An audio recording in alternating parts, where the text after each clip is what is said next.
It's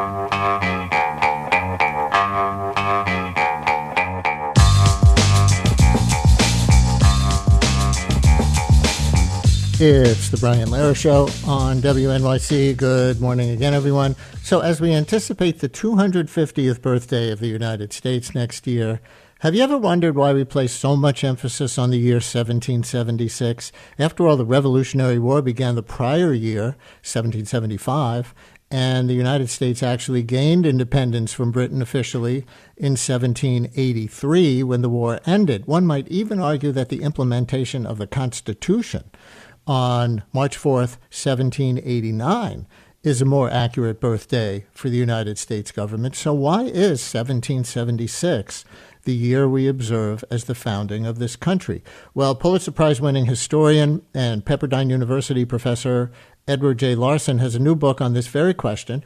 In Declaring Independence, Why 1776 Matters, Larson guides readers through the pivotal events that transformed British subjects into Americans, created a framework for today's Republican, that's small r, Republican states, turned the tide of the war effort, birthed American values, and fueled later quests for racial and gender equality. He joins us now to make the case that 1776 still matters. Professor Larson, great to have you. Welcome back to WNYC. Thank you for having me back, Brian. And your retelling of 1776 begins right on New Year's Day with a cataclysmic event in Virginia, the burning of Norfolk. What led to this incident, and why did it become a pretext for independence, as you call it? Thank you. Your introduction captured exactly my thesis, as it were, why 1776 matters. Because we always talk about the spirit of 1776. We really don't talk about the spirit of other dates you gave, like 83 or 1775. Even though they're important too. And I'd like that you focus on the bombardment of Norfolk and the burning, the destruction of Norfolk. Norfolk then was the second largest town in the American South, the key to the entire Chesapeake. And three things happened in January. And I guess to set it up, before that, yes, we were fighting. We'd been fighting. The Americans had been fighting the Patriots. They weren't Americans yet, but the Patriots were fighting the British over taxation without representation, really since 1765 in the Stamp Act crisis. But even before, even in 1775, when the Congress adopted the army besieging Boston, the British troops in Boston, they wrote in the Declaration of Causes and Necessity for Taking Up Arms, we have not raised armies with the ambitious design of separating from Great Britain, but in defense of the freedom that is our birthright as subjects of the king. And then in the Olive Branch petition a month later, they declared their fidelity to your Majesty's person, family, and government. What changed in 1771? And it begins with that bombardment you talk about. What I did for my book, I wanted to find out why 1776 mattered. So I went back and read all the newspapers, at least all I could get a hold of, throughout the whole year, the American newspapers. And I read the letters of the leaders, which are published, like Washington and Adams and Jefferson, and on and on. And then also of soldiers in the field. A lot of those are available. The soldiers in the field from 1775 and 1776. And what I found, that three things happened in January that upended everything.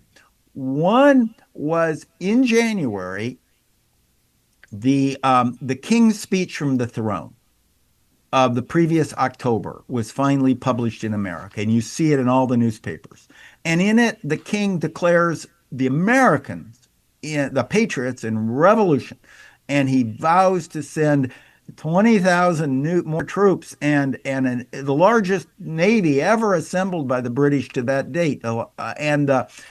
These ships were just countless. They so filled New York Harbor that they joked that you could walk from one side to the other on the decks of the ship. And then thousands and thousands of German mercenaries that received. Americans heard that. They no longer could trust the king as for them. They received word of the bombardment of Norfolk. Norfolk was, as I said, the largest, one of the most important ports in America. And it was just destroyed by what the Americans described as a British bombardment and the resulting fire. Now, the previous year, the British had done that to Falmouth up in Massachusetts, or what's now Maine, Portland, and Charlestown in Massachusetts. But those could be seen as the activities of a rogue captain. Not so Norfolk. That was British government policy. And then finally comes out on January 17th, Thomas Paine's Common Sense, which Hang put on to all Common the Sense. pieces I want to together. talk about that with you in detail. Everybody hears about Thomas Paine's Common Sense briefly, I think, in like middle school history class, and I'm so glad you wrote more about it in the book, and I want to get into that. But I want you to back up just a little bit. If the Americans had not declared independence in 1775, why were the Brits bombing here? And what were the Americans fighting for? The Americans said they were fighting for their, well, to put it right in their language, in defense of the freedoms that is our birthright as subjects of the king. They were fighting taxation without representation. They were fighting Parliament. They were fighting the Declaratory Act, but they were declaring their submission to the British Empire and being subjects of the king. They just wanted their assemblies in each of the various colonies like Virginia or New York or Massachusetts to be their representative assembly, and then that would pass bills, but they would all be subject to the royal governors and to the king, and they would view themselves as entities like Scotland had been before the Acts of Union. Now, after it, what they decided was they no longer could trust authoritarian rule. They turned against the authoritarian rule or the absolute rule of a monarch. They turned against monarchy, and they thought their freedoms, their life, liberty, and their pursuit of happiness could only be based on Republican or representative government. So which was something new under the sun, and they recognized it because there were no popular Republican governments in the world at that time, and they opted for, as Thomas Paine said, we have it in our power to begin the world over again. They were creating something new under the sun. Listeners, if you're just joining us, we're speaking with Pulitzer Prize-winning historian and Pepperdine University professor Edward J. Larson, who has a new book, Declaring Independence, Why 1776 Matters. See, we have one call from a listener who wants to ask you a question. Lawrence in Brooklyn, we'll get to you in a couple of minutes. Anybody else wants to raise your hand in history class? 212-433-WNYC, call or text 212-433-9692. So, Thomas Paine's pamphlet, Common Sense, published on January 10th, 1776, and it immediately goes viral on social media. No, wait. How did it, seriously, what was basically in Common Sense, and how did it spread in the media ecosystem of that day to become influential far and wide? There's never been anything like it before certainly in American history, in the colonies. This pamphlet comes out carefully drafted. Paine was an incredible writer, working closely with Benjamin Rush, designed both for reading and for speaking, so it was often spoken. Becomes the best-selling pamphlet to that date in American history. Amazing circulation. Republished in New York within the end of the month and elsewhere throughout the colonies. And what it did is it took a lot of pieces. As again, before taxation without representation, parliamentary overreach with the Declaratory Act was the problem. What he recast it. He begins with a totally fictional origin story, very similar to what was in Locke's Thoughts on Government from the century before. That people begin, people are out there and they decide in free with their liberties, and they decide to through social contract to form unions with representative government. They give away some of their rights to collective to protect their security and help promote their happiness. And that's what we need to get back to. And the problem, he now says, is not the parliament. He gives a new light to it. The taxation without representation, as he posited, was just a symptom. The real problem was authoritarian rule by a king. And he goes through page after page of how, well, as he puts it, the will of the king is as much of the law of the land in Britain as it is in France. In America, the law is king. For as in absolute governments the king is law, so in free countries the law ought to become king. That's picked up by Washington, by Adams, by Jefferson, by everyone. Suddenly, the problem becomes authoritarian rule, and the solution becomes representative, popular, Republican government. Lawrence in Brooklyn, you're on WNYC with Professor Larson. Hello, Lawrence. Hey, hi. And I'm interested to hear what Professor Larson would have to say about this. My understanding, and I'm not a professor of history, is that what you might call the Loyalist movement in the United States, what was the East Coast of what became the United States at that time, was not insignificant and not non-trivial, and a fair number of people ended up in Canada because of that. And that seems to be what seems to me to be a fact that is now omitted from the standard high school and even, intro to history college curriculum these days. And it just seems really interesting to me. And this was not an unimportant thing. And I'm wondering if Professor Larson has any thoughts on that. Absolutely. I agree with you. I was just in Brooklyn speaking at the Center for Brooklyn History last week. Wonderful place.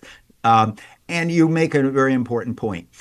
Before 1776, the Loyalist movement definitely was the majority movement. And it included not just John Dickinson, who stayed with it, but it included Adams. It included Jefferson. They were Loyalist. They wanted their rights as subjects of the king. What happens is the balance shifts during 1776, so that by the end of 1776, certainly the majority of patriots had shifted over and were for independence and Republican government as their means to secure their life, liberty, and pursuit of happiness. But Loyalists remain. There were a significant number of Loyalists in your area, in both Staten Island, which was filled with Loyalists and welcomed when the British sent the Armada over starting in June of 1776. They were welcome to Staten Island. There were also many Loyalists, not in Brooklyn, but across that ridge that went down there, the Heights of Guan, as they called them, sort of east of Prospect Park in Long Island. So there were certainly a large number of Loyalists. When they try to estimate it, I think the best estimate is by the end of 1776, maybe 2/5 of Americans were patriots, 2/5 didn't really care, like the Quakers, and another 1/5 were Loyalists. And they do after the war. Well, when Boston is evacuated by the British in March of 1776, the Loyalists go off in great numbers, and they tend to go up to New Brunswick and Nova Scotia at that time. In the South, the Loyalists from Savannah and Charleston will be moved down to British Florida and the Bahamas. So a significant number do leave, and indeed, in some ways, I mentioned this in the book, but don't emphasize it. 1776 was in some ways both the birth date of the American republics and British and later Canada, because Canada during the beginning of 1776 defeats the invading American troops and sends them back and becomes a center for Loyalists and a center for British loyalty. So Canada can claim the same birthday if it wants to. And it was also in 1776, your book reminds us, that the 13 colonies became individual states, with separate political entities. Why did John Adams push the colonies to come up with their own constitutions? Well, it was central to the whole thing, because central to his whole enterprise of independence. Indeed, he pushed Congress to adopt the Resolution on Independent Governments, urging every colony to adopt its own constitution. All the states that needed to adopted new constitutions in 1776. New York, because it was in the middle of the war, it wasn't concluded to the following year. But the issue was the original charters were all granted by the king and included, they were subject to the king. They had their own assemblies, but they were subject to the king. Adams believed, and Congress agreed, that each of the former colonies, now states, needed a republican constitution that moved sovereignty. Well, I can't say it better than North Carolina did in its Constitution of 1776, which was modeled on the writings of Adams in Thoughts and Government. In my opinion, his most important pamphlet that came out in May of 1776. It begins with all political power is vested in and derived from the people only. Now that's new. All the charters, sovereignty is based on the king. Think back then. I mean, you can read Shakespeare. When he writes Henry IV or all the other wonderful historical plays, when they refer to the King of France or the King of England, they don't say the name Henry IV. They say England. They say France. Yeah. And the state is me, Louis XIV says. That's the way they thought. Now, in America, in these 13 republics, all political power is vested in the people only. The people become sovereign. That, more than anything else, was the American experiment. And so can you explain the term as it was used then, republicanism? Today we hear that word and we imagine the political party and what it represents in the 21st century. Listener asks in a text, why Republican government and not Democratic government? Republican government was representative government. That party later borrowed the term. Democracy was then connected in Greek theory with total, more like New England town meetings, and you couldn't do that at a colony level. Total, everyone directly involved. Representative government, which is what is described in Locke's Thoughts on Locke's second treatise on government, which was an important document, and also described in Thomas Paine's Common Sense, is where the people choose, the people are sovereign, and choose their representatives to rule. So power is primarily vested not in an executive. The power is primarily vested in an elected assembly or Congress, an elected body that is truly representative. They stress free, frequent.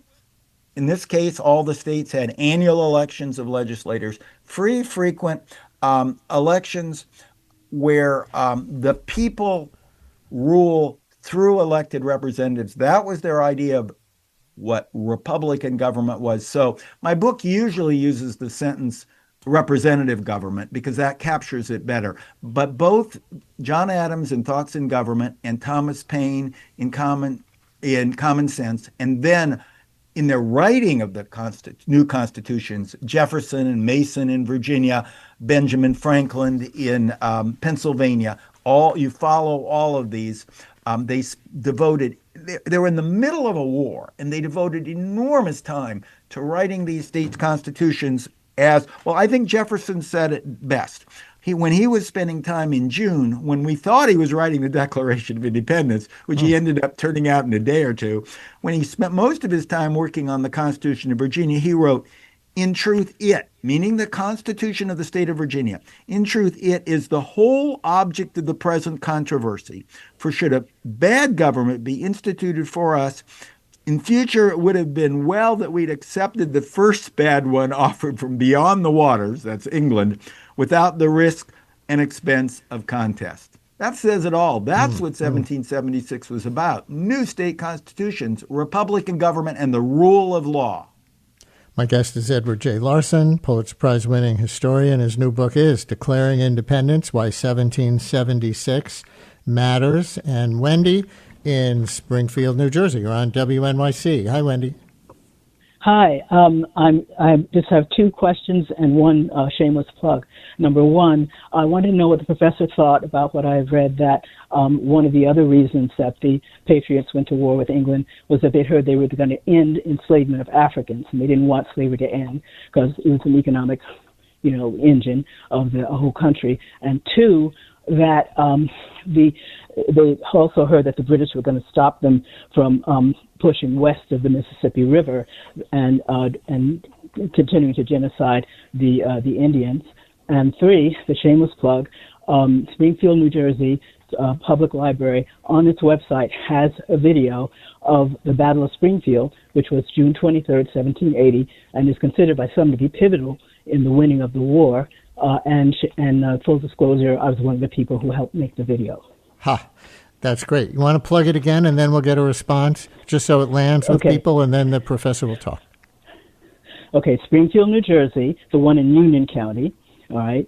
Go to the website of the public library, Springfield Free Public Library, and you will see a banner, and that you can click on it, and there's an 18-minute video of the Battle of Springfield, June 23rd, 1780, which some say was pivotal in forcing the British to say, okay, we lost that battle, 1,500 patriots against 5,000 British and their Haitian missionaries. So we have to go south, and we're never going to go north again. And that was, some say, a pivotal battle in the Revolution. Wendy, thank you so much for your call. What about the continuing slavery as one reason for the Revolution, Professor? Why don't I just take her questions backwards so I Sure. remember them? Right. On the first one, I totally agree with what she's saying. The war was very important. My question was why 1776 matters, not why 1780 and 1781 don't matter. I think they matter too.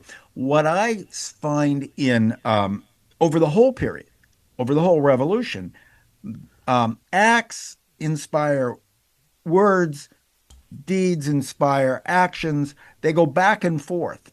And if if Americans hadn't won the Battle of Saratoga and the Battle of Yorktown, if they hadn't fought to a draw in the Battle of Bunker Hill in 1775, the outcome would have been different.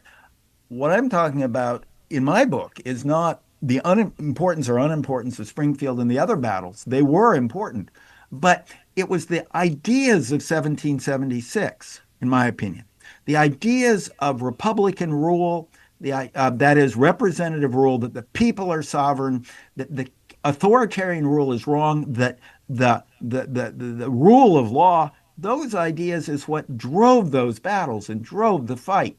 That's my point. But it took the fight too. So I agree with her on that point. Second, she talks about the West, and that's an easy one. She's absolutely right.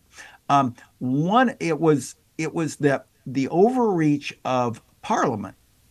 And it was taxation without representation, certainly.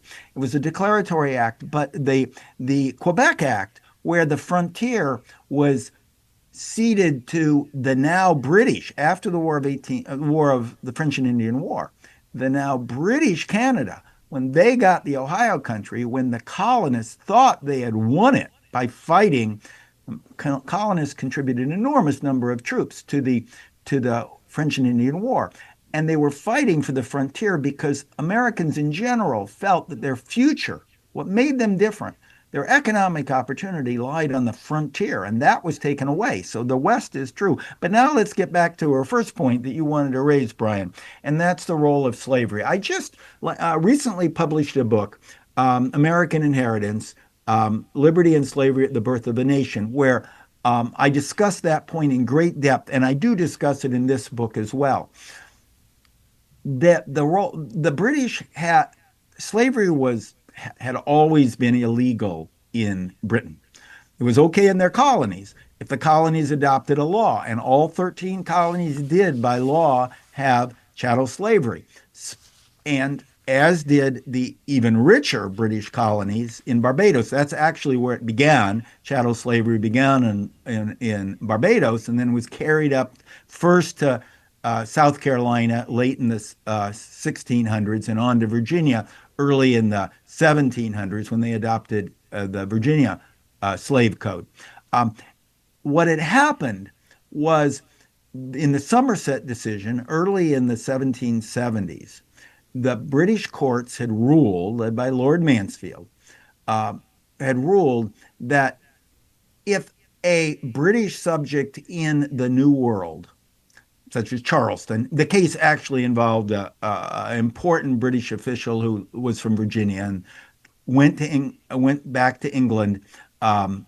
He was a tax collector and feared for he was being attacked under the attacks of the Stamp Act.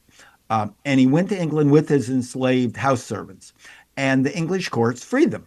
They said, slavery is illegal in England, and therefore you can't own your enslaved people.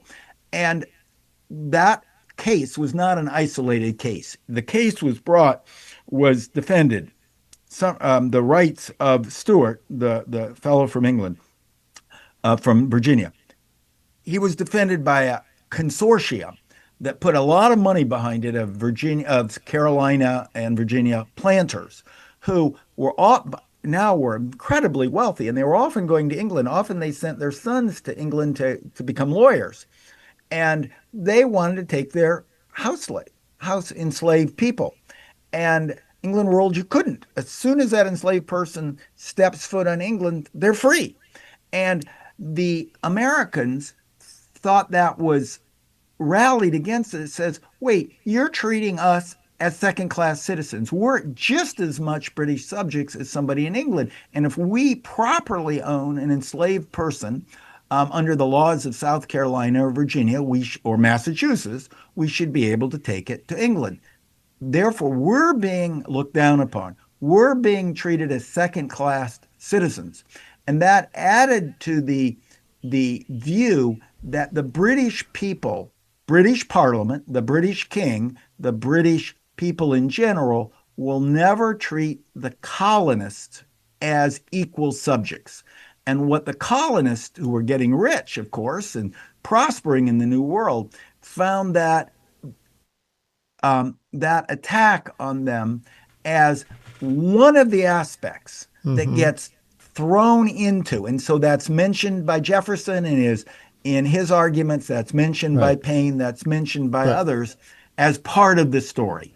But there's a difference between being able to take an enslaved person with you to Britain, and Britain, while it still ruled the colonies, was going to outlaw the slavery of Africans here. Were they going to do that? No, Britain was making too much money. The king was directly involved. He had enslaving stations in Africa. The British ships were carrying most of the enslaved people, and they were getting rich on the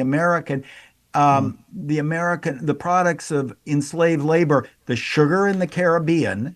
And don't just think of the 13 American colonies. You've got to think of Barbados and Jamaica and the enormous resources, the wealth. An enormous percentage of the British Empire's foreign trade was sugar from the Caribbean. Really they weren't going to end. They didn't have any realistic theory. And I've read, with my earlier book, I have read every document, every argument, every letter. They weren't afraid that Britain would end slavery in the colonies. They were afraid we're being treated as second-class citizens by the British. As slavers. Huh. How ironic. One more call. Edith in Manhattan. We just have a minute left in the segment. Edith, we have 30 seconds for you. Go right for your question. Hi. Oh, hi. I'll be fast. Thank you for this segment. It's wonderful. I'm going to re-listen to it on the WNYC app. But I just don't think we can go out without talking about something that I finally finished Monday through Friday, 2 hours nonstop a night, the PBS Ken Burns' new doc, The American Revolution. It was fantastic, and it was not, in my opinion, and it would be interesting to a historian's aspect. Guest, you're fantastic. I'm sorry I forgot your name. but it did not whitewash things. It really went into all of the stuff with the black folk and the Native Americans, as well as the how the loyalists were treated, how the patriots. It was a brutal war. Edith, I'm going to leave it there for time. 30 seconds. Have you watched the Ken Burns American Revolution documentary? He was on the show the other week to talk about that. Now you're here on something related. Of course, you're focusing on 1776 in particular, and his about the war that went on for years later. You'd be a good person to do a Ken Burns documentary review. Do you have a 20-second blurb? Did you see it? Of course. And I do think he borrows heavily on Rich Atkinson's magnificent, 2 parts are out, a third's coming, military history of the Revolutionary War, and you nailed it. That story was about the Revolutionary War. And I'm talking about 1776. I think they complement each other beautifully. But his is technically accurate. I teach that area. He does a good job of putting the war in context. What I'm trying to put on is the war of ideas in 1776. Edward J. Larson, chaired professor of history and law at Pepperdine University, author now of Declaring Independence, Why 1776 Matters. Thank you so much for sharing it with us.